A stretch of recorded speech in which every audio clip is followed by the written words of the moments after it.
There's no word yet on what insurance will cover, but in the short term, there is an ATB trust fund account set up in the branch in Rimbey.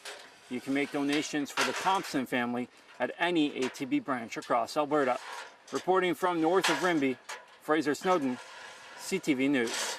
A petition has been made to hopefully bring back the physician who recently resigned.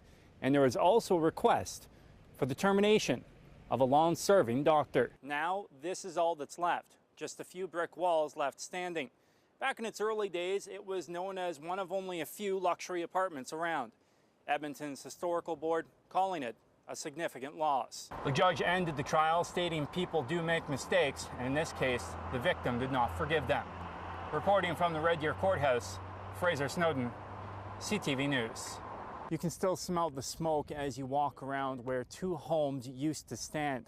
Fire crews were out fighting a grass fire at the time out of town and came back here. Dan, police say it happened around 3 a.m. this morning. A Toyota Camry was heading eastbound along the Yellowhead Trail here towards Beverly Bridge. That's where a check stop was set up.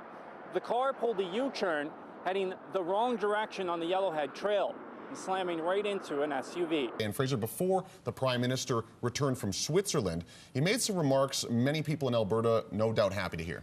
Well, that's right, Dan. The Prime Minister is saying he is in Alberta's corner on the matter, and a local political expert tells us that support is crucial in order for the pipeline to go ahead. Call a spade, it's a bad project. It was defiance heard across the country, suddenly pitting east against west. Montreal area mayors firmly against the Energy East pipeline that would run through their province. Then, Western politicians erupting with emotion, ranging from outrage to disappointment. And it is beneficial to all Canadians.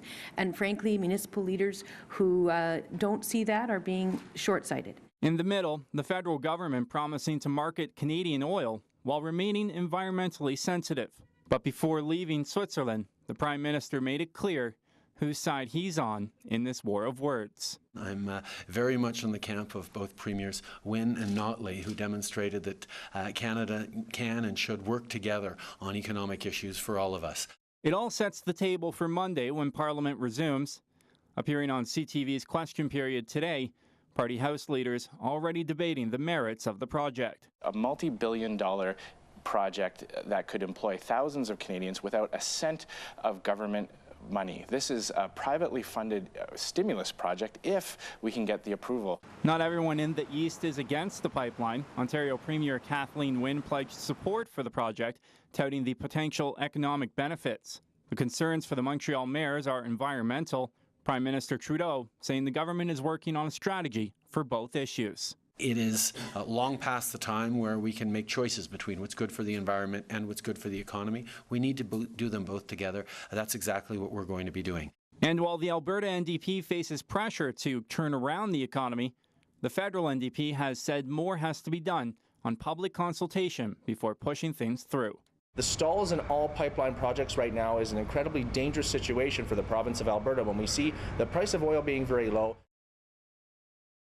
Technically, the Quebec leaders have no power to veto the project, but it is beneficial for the PM to try and get as much support as possible from the leaders and the public.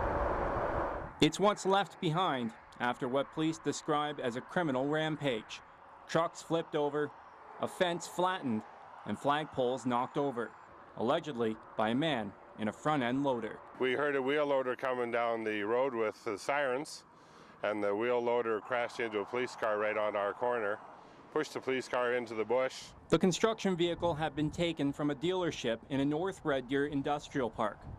RCMP say the driver led police on a chase while causing extensive destruction. Sufficient time for the deceased to drive that front-end loader through a considerable amount of that industrial park in the northwest corner of the city, causing a lot of damage to vehicles and property. It all ended with gunfire.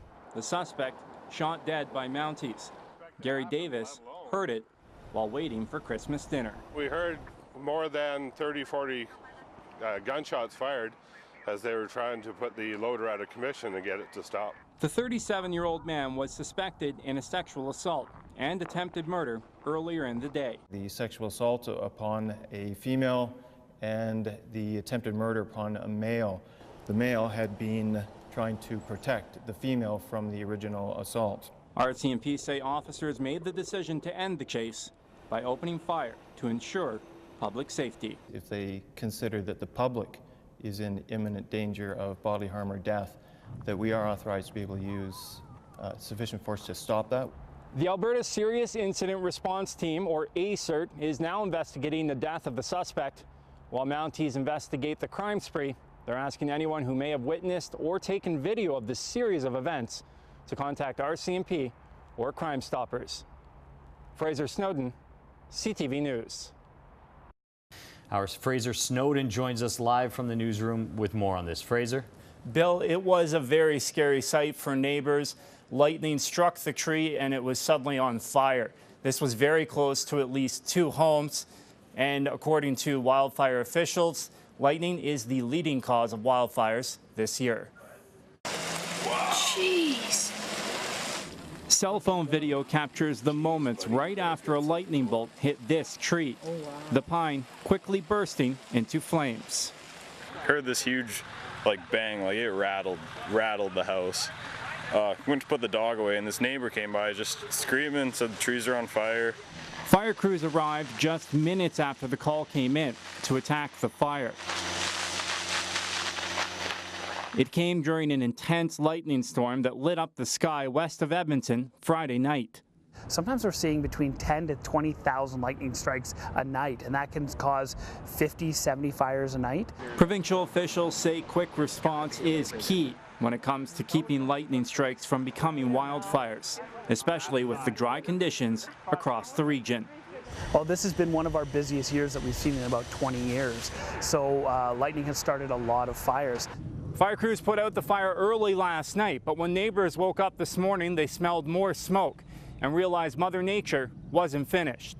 And sure enough, the needles under the tree started smoldering again, so we grabbed 3 or 4 15-gallon pails of water and we went and doused them again and stirred them around. The province has seen more than 1,200 fires since the spring. Lightning is listed as the cause of most of them, but experts say people need to also be extra cautious. There's nothing that Albertans can do about lightning fires. That's just the way it is. However, what they can do is make sure that they're not also starting wildfires. They've got to make sure that they're not adding to the load that our firefighters already have. Right now, there are 121 wildfires in Alberta, with 1,700 firefighters working to keep them away from communities. She was a member of the Red Deer Search and Rescue Team. It was evident in everything she did. Always willing to help friends and even strangers, Lindsay Moore seemed happy, but inside, she was hurting. To 90% of our friends, family, anybody, they didn't have a clue. So that's hard because she was always very hush-hush and embarrassed about it. How can a girl that's got, seems like everything, who was loved, that this darkness could take over? A question that many loved ones ask after losing someone. Rick and Cindy Moore decided to take action, launching a foundation called Smiles Through Lindsay, raising money for mental health. We started it pretty shortly after Lindsay had passed, and as parents we wanted to make an impact. Programs like the Bell Let's Talk initiative ring true with the Moores. When their daughter passed, they wanted to shake the stigma and tell everyone what happened. We brought it out in the open because that is the only way we're going to cure it. Hiding it won't.